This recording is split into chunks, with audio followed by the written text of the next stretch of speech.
नमस्कार, खबर हरियाणा देख रहे हैं आप। मैं हूं आपके साथ सपना दीपक मतेशिया। बुलेटिन का आगाज करेंगे। मुख्यमंत्री नायब सिंह सैनी ने सेक्टर 6 पंचकुला नागरिक अस्पताल का औचक निरीक्षण किया। वार्डों में जाकर मरीजों से उनके स्वास्थ्य का हालचाल जाना और अस्पताल द्वारा दी जा रही सुविधाओं की जानकारी ली। इस दौरान अस्पताल की मूलभूत सुविधाएं दुरुस्त करते हुए मरीजों को बेहतर चिकित्सा सेवाएं देने हेतु संबंधित अधिकारियों एवं चिकित्सकों को आवश्यक दिशा निर्देश दिए।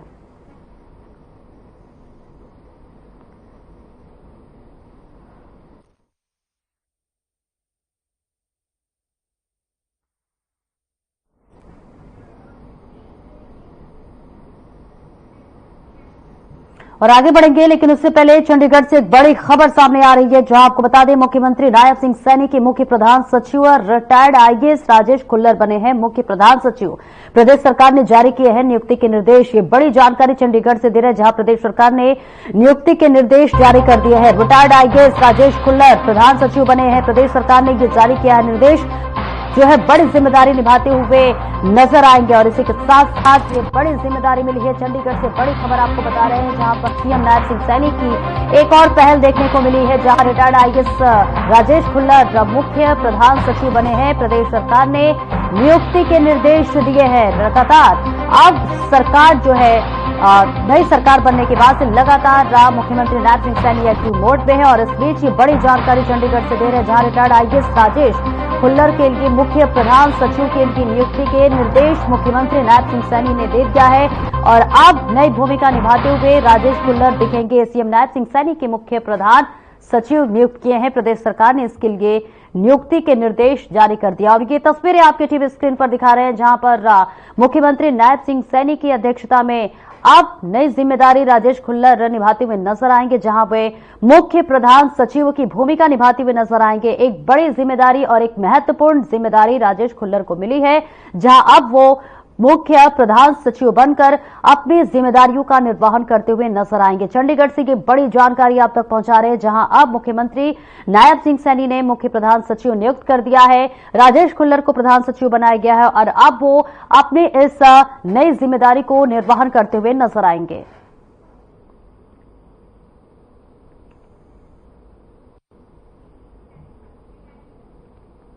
और वहीं सीएम नायब सिंह सैनी दिल्ली में केंद्रीय मंत्री और बीजेपी प्रमुख जेपी नड्डा के आवास पर पहुंचे, जहां मुख्यमंत्री सैनी ने बीजेपी अध्यक्ष जेपी नड्डा से मुलाकात की। इस दौरान दोनों ही एक दूसरे को लड्डू खिलाते हुए नजर आए। आपको बता दें कि विभागों के बंटवारे के बाद मुख्यमंत्री नायब सिंह सैनी का यह पहला दिल्ली दौरा था।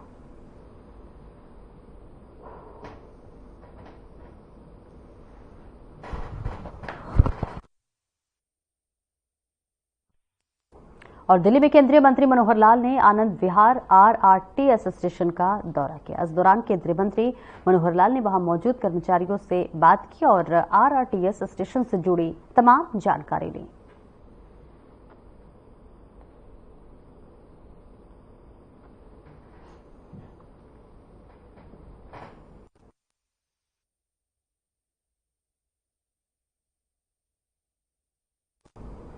और त्रिपुरा के पूर्व मुख्यमंत्री और सांसद विप्लव देव से मुख्यमंत्री नायब सिंह सैनी ने दिल्ली में मुलाकात की है और प्रदेश में आगामी राजनीतिक गतिविधियों को लेकर चर्चा की है।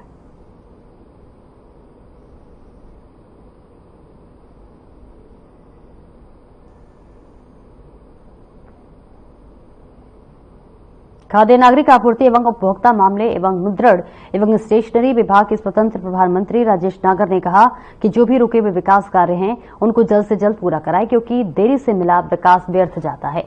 खाद्य नागरिक आपूर्ति एवं उपभोक्ता मामले एवं मुद्रण एवं स्टेशनरी विभाग के स्वतंत्र प्रभार मंत्री राजेश नागर ने आज लघु सचिवालय के बैठक कक्ष में जिला में चल रहे विकास कार्यों को लेकर समीक्षा बैठक की। राज्य मंत्री राजेश नागर ने खेड़ी पुल से मंझावली रोड, बल्लभगढ़ मंझावली रोड, कौराली से छज्जूपुर रोड, कौराली से बुखारपुर रोड, भतौला से खेड़ी पुल सड़क का निर्माण जल्द से जल्द पूरा करे और जिन भी विकास कार्य में देरी हुई है उसके लिए संबंधित अधिकारी और ठेकेदार के खिलाफ जांच बैठाई जाए और दोषी के खिलाफ सख्त से सख्त कार्रवाई की जाएगी। तो रुके हुए कार्यों को जल्द पूरा कराया जाए, मंत्री ने ये निर्देश दिया है। मंत्री राजेश नागर ने समीक्षा बैठक की है। विकास कार्यों को लेकर ये समीक्षा बैठक की गई है और इसी के साथ साथ क्षेत्र में जितने भी विकास कार्य रुके हुए हैं उनको जल्द से जल्द पूरा कराने के लिए मंत्री जो है निर्देश देते हुए नजर आ रहे हैं। तस्वीरें आपको दिखा रहे हैं जहां पर लगातार मीटिंग पे मीटिंग चल रही है, बैठकें चल रही है। बेहद महत्वपूर्ण बैठक है और ये पूरी जो बैठक है वो विकास कार्यों को लेकर है कि क्षेत्र में जो विकास कार्य रुके हुए हैं उसे जल्द से जल्द पूरा किया जाए और इसी के साथ साथ जो भी लोगों की समस्या है उस पर विचार विमर्श किया जाए। मंत्री राजेश नागर ने समीक्षा बैठक की है, स्वतंत्र प्रभार मंत्री हैं ये, और अपनी अध्यक्षता में ये महत्वपूर्ण बैठक इन्होंने किया जिसमें विकास कार्यों को लेकर समीक्षा बैठक की। और इसकी कौन-कौन अधिकारी उसमें वो है, उनकी कुछ काम थे हमारे पीडब्ल्यूडी रोड्स के, पब्लिक हेल्थ डिपार्टमेंट के, नगर निगम के, उनके लिए एक आज मीटिंग बुलाई है और जो भी बातें हुई है हम उनको डेडलाइन दिए हैं और अभी कॉन्ट्रैक्टर भी बुला रखे हैं जो कॉन्ट्रैक्टर काम कर रहे हैं, तो उसके बाद जो भी कार्रवाई होगी करेंगे। दबाव की राजनीति की बात कही जा रही थी, दबाव की राजनीति में विकास कार्य नहीं हो पाए शायद, ये खुद ही कह रहे हैं जी दबाव है आप पे, तो नाम भी लिया एक अधिकारी ने।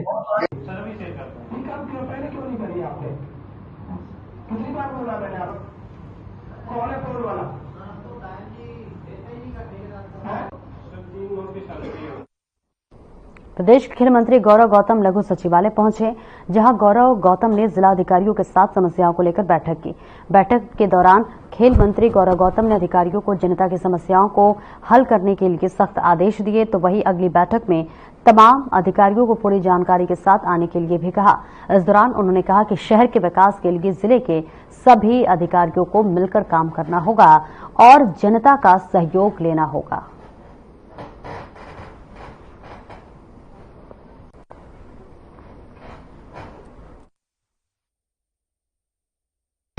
शिकायत से लेकर लापरवाही तक कोई ऐसी चीज हमारे संज्ञान में ना आए जिससे हमारा रिश्ता खराब हो। हम सब लोग पब्लिक के लिए, समाज के लिए संकल्पित हैं, प्रतिबद्ध हैं। उनके काम के लिए, उनकी सुविधाओं के लिए, जिसके लिए हमको उन्होंने चुना है, हर उस काम के लिए जो समाज के लिए अच्छा हो सकता है, समाज में सकारात्मक भावना आ सकती है, हम उसके लिए संकल्पवान हैं।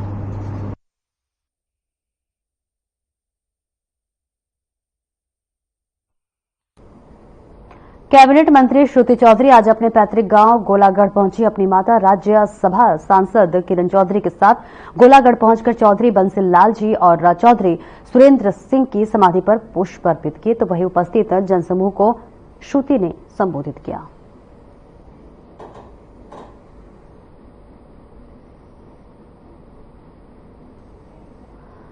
तो देखिए श्रुति जो है जनसभा को संबोधित करते हुए नजर आ रही हैं। बताते चले गोलागढ़ पहुंची हुई हैं श्रुति चौधरी, जहां पर उन्होंने समाधि स्थल पर पुष्प अर्पित की है, श्रद्धांजलि दी है। तस्वीरें आपको दिखा रहे हैं जहां पर उन्होंने जनता को संबोधित भी किया और इसी के साथ साथ हर संभव जो है सेवा के देने के लिए भी उन्होंने बात कही और इसी के साथ साथ उन्होंने सभी जनता का आभार भी जताया है। फिलहाल जनसभा को संबोधित करते हुए श्रुति नजर आ रही है, जहां चौधरी सुरेंद्र सिंह को भी श्रद्धांजलि देते हुए नजर आई थी। श्रद्धांजलि सभा में पहुंची हुई थी श्रुति चौधरी, जहां पर लोगों से बातचीत करते हुए आई और इसी के साथ साथ जनता को संबोधित करते हुए नजर आई। अपने पैतृक गांव पहुंचेंगे, गोलागढ़ इनका पैतृक गांव है, जहां पर वो पहुंची और जनता को संबोधित किया और इसी के साथ साथ जनता का आभार भी जताया। तस्वीरें आपको दिखा रहे हैं जहां पर चौधरी सुरेंद्र सिंह के समाधि स्थल पर उन्होंने पुष्प अर्पित भी की, श्रद्धांजलि भी दी और इस बीच उन्होंने जनता को संबोधित भी किया। जनता का भी अपार समर्थन श्रुति चौधरी को मिलता हुआ नजर आया और इसी के साथ साथ श्रुति चौधरी ने सभी का धन्यवाद भी किया कि उन्हें जीत मिली, जिसके बाद से अब जो है वो जनता को संबोधित करते हुए नजर आ रही है। गोलागढ़ पहुंची हुई है अपनी पैतृक गांव, जहां पर जनता को संबोधित करते हुए नजर आ रही हैं। और हरियाणा के मंत्रियों को कार्यभार सौंप दिए गए हैं। कृषि मंत्रालय मिलने के बाद कैबिनेट मंत्री श्याम सिंह राणा ने कहा है कि आपको बता दें उन्होंने अपने बयान भी दिए। उनका खेत बाड़ी पुश्तैनी काम है, किसानों को अब कोई दिक्कत न आए और खेती बाड़ी से बेरोजगारी भी दूर हो, इस दिशा में पूर्ण प्रयास किए जाएंगे। भूपेंद्र हुड्डा जब रैली करते थे तो सारे के सारे लोग वहीं बैठते थे। बीजेपी किसानों के पक्ष में है, मुख्यमंत्री और मैं खुद भी किसान हूं, हम किसानों के पक्ष में हैं।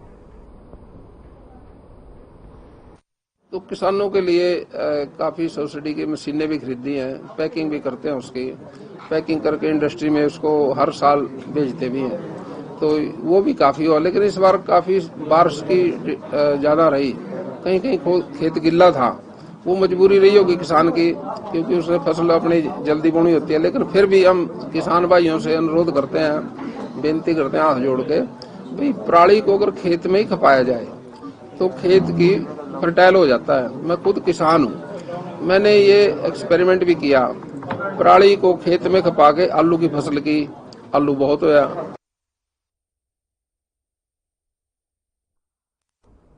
हरियाणा के सीएम नायब सिंह सैनी ने कैबिनेट मंत्री कृष्ण बेदी को पदभार ग्रहण करवाया है और इस दौरान सीएम सैनी ने कहा कि पीएम के नेतृत्व में प्रदेश में विकास की रफ्तार को बढ़ाएंगे। इसी के साथ सीएम ने कांग्रेस पर निशाना साधते हुए कहा कि सरकार ने बिना पर्ची खर्ची के 25,000 नौकरियां दी हैं, इससे कांग्रेस के बंदरबाट के सपने ध्वस्त हो गए हैं। साथ ही सीएम ने दिल्ली सरकार पर भी निशाना साधते हुए कहा कि कई और मुद्दों पर भी अपनी बात रखी। जी को बधाई देता हूं और मैं हरियाणा प्रदेश के सभी लोगों का दिल से बहुत बहुत धन्यवाद करता हूं, जिन्होंने एक बड़ा बहुमत भारतीय जनता पार्टी के पक्ष में तीसरी बार दिया है। देश के यशस्वी प्रधानमंत्री आदरणीय नरेंद्र मोदी जी और डबल इंजन सरकार की जो नीतियां थी उसके ऊपर मोहर लगाई है। आदरणीय मोदी जी के नेतृत्व में हम और गति से हरियाणा प्रदेश को विकास की और बढ़ाने का काम करेंगे। हमारे सभी मंत्रीगण को विभागों का बंटवारा भी हुआ है और सभी मिलकर के जो अपेक्षा से हरियाणा प्रदेश के लोगों ने बड़ा बहुमत दिया है, तीसरी बार दिया है, भरपूर प्रयास करके हम सब मिलकर के उन अपेक्षाओं के ऊपर खरा उतरेंगे और हरियाणा को विकास की एक नई ऊंचाइयों पर पहुंचाने का काम आदरणीय मोदी जी के नेतृत्व के अंदर करेंगे। सर, विधानसभा कब बुलाई जा रही है?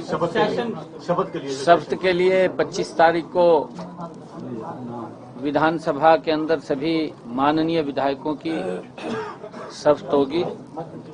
उसके बाद विधानसभा का सत्र भी आएगा, परंतु 25 तारीख को सभी विधायकों की शपथ होगी। सर, एक याचिका लगी है, आज फिर से याचिका लगी भर्तियों को लेकर, जो आपने रिजल्ट जारी किए थे वो खारिज हो गई। पहले भी एक याचिका खारिज हो चुकी है, कैसे देखते हैं आप? दूसरी याचिका खारिज हुई है सर। देखिए, कांग्रेस के लिए दुर्भाग्यपूर्ण है कि हरियाणा के युवाओं को हमारी सरकार ने जो बिना पर्ची बिना खर्ची के उनको रोजगार देने का काम किया।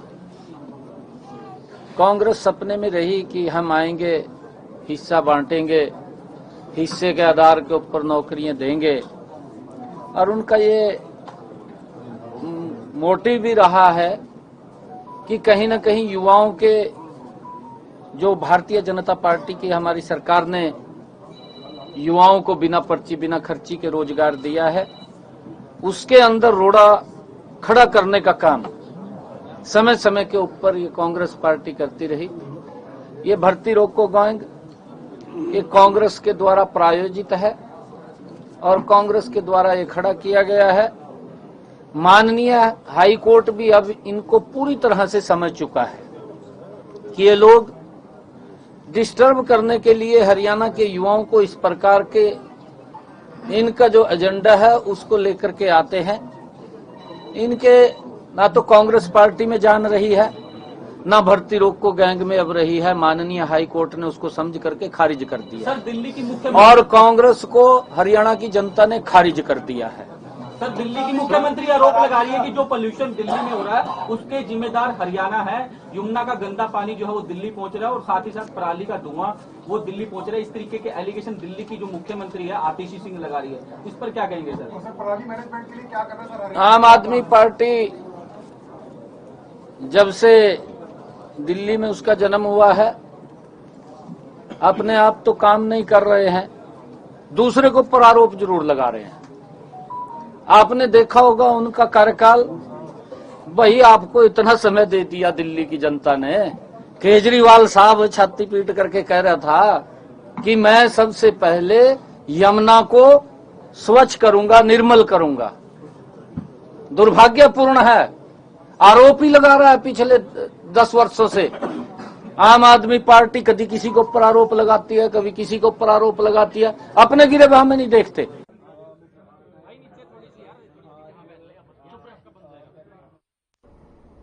प्रदेश की सिंचाई और जल संसाधन और महिला और बाल विकास मंत्री श्रुति चौधरी ने कहा कि पूर्व मुख्यमंत्री चौधरी बंसीलाल एक युग पुरुष है। चौधरी सुरेंद्र सिंह ने उनके साथ निष्ठा और ईमानदारी से क्षेत्र की भलाई के लिए कार्य किया। उन्होंने जीवन भर गरीबों और किसानों की भलाई के लिए कार्य किया है। बीजेपी की केंद्र और प्रदेश सरकार ने भी अंत्योदय की भावना से प्रत्येक वर्ग की भलाई के लिए कार्य किया है। बिना भेदभाव के हर क्षेत्र के विकास के लिए कार्य किया। पारदर्शिता के साथ बिना खर्ची और पर्चे की योग्यता के आधार पर युवाओं को नौकरियां दी गई हैं। इससे गरीब परिवारों के घरों में खुशहाली आई है। इसी की बदौलत से प्रदेश में स्पष्ट बहुमत तीसरी बार बीजेपी की सरकार बनी है।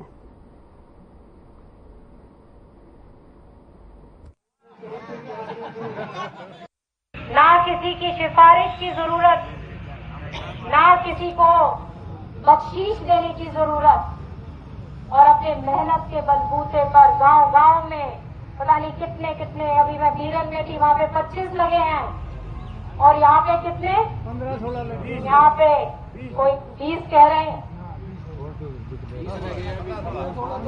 तो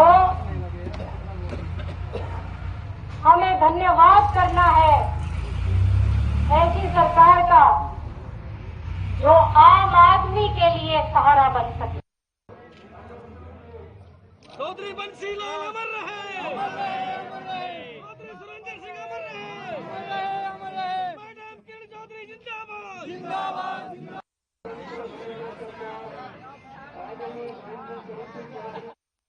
और पटना स्थित सदाकत आश्रम में बिहार के पहले सीएम डॉक्टर श्री कृष्ण सिंह की 137वीं जयंती में लोगों के सैकड़ों लोग शामिल हुए। इस दौरान पूर्व सीएम चौधरी भूपेंद्र सिंह हुड्डा भी पहुंचे, जहां पर उनका जोरदार स्वागत किया गया।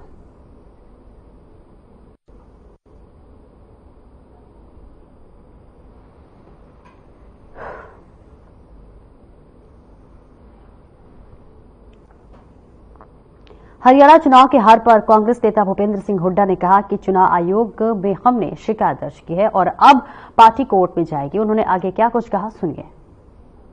ने शिकायत रखी है, हम इंतजार कर रहे हैं, जरूरत पड़ी तो कोर्ट में जाएंगी पार्टी।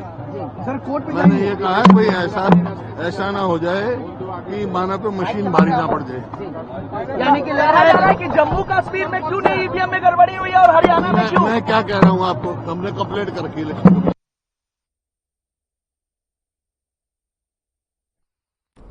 कांग्रेस नेता कुमारी शैलजा का बयान सामने आया है, जिसमें उन्होंने सैनी सरकार को शुभकामनाएं देते हुए कहा कि पानीपत को प्रतिनिधित्व मिला है। हम उम्मीद करते हैं कि सरकार में जो भी कमियां और खामियां थी वे जल्द ही पूरी हो और जनता की उम्मीदों पर खरा उतरे। उन्होंने कहा कि लोग तो यही चाहते हैं कि काम हो और देश आगे बढ़े, इसलिए हम उन्हें शुभकामनाएं देते हैं।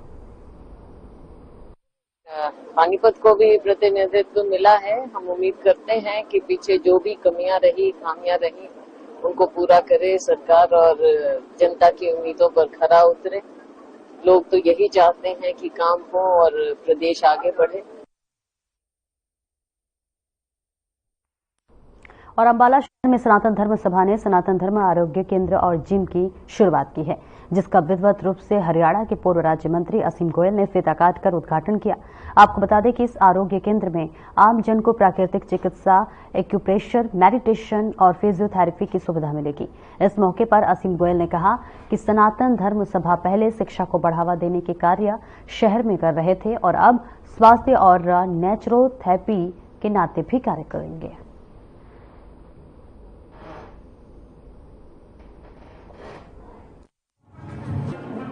मैं समझता हूँ बहुत अच्छा जो प्रकल्प है आज सनातन धर्म सभा अंबाला शहर, जो पहले माना जाता था कि भाई स्कूल, कॉलेज और मोहम्मदवाशी के मेलों को सांस्कृतिक कार्यक्रमों के नाते शहर के अंदर बढ़ाने में लगे हैं, लेकिन अब हेल्थ के नाते भी और एक नेचुरोपैथी के नाते मुझे लगता है कि पहले अंबाला कैंट में एक जो सेंटर था एसडी इंस्टीट्यूट में, आज अंबाला शहर के अंदर भी अपनी तरह का ये दूसरा इंस्टीट्यूट जो है शुरू हुआ है।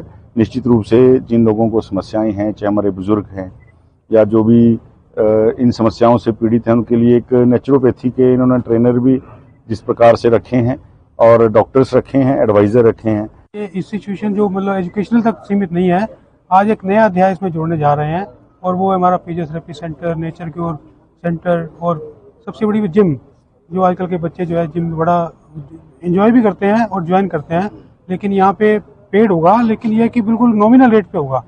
यहाँ पे हमने डॉक्टर भी अपॉइंट किया है और जिम ट्रेनर भी है, तो ये आज से इसकी विधिवत रूप से शुरुआत करेंगे और जैसे जैसे बढ़ता चला जाएगा हम उस पर मतलब डॉक्टर भी और जो भी जरूरत पड़ेगी। और फिलहाल बुलेटिन में मेरे साथ इतना ही और अब वक्त हो चला है डॉक्टर राकेश गुप्ता के साथ हमारे खास कार्यक्रम प्लस माइनस का। नमस्कार।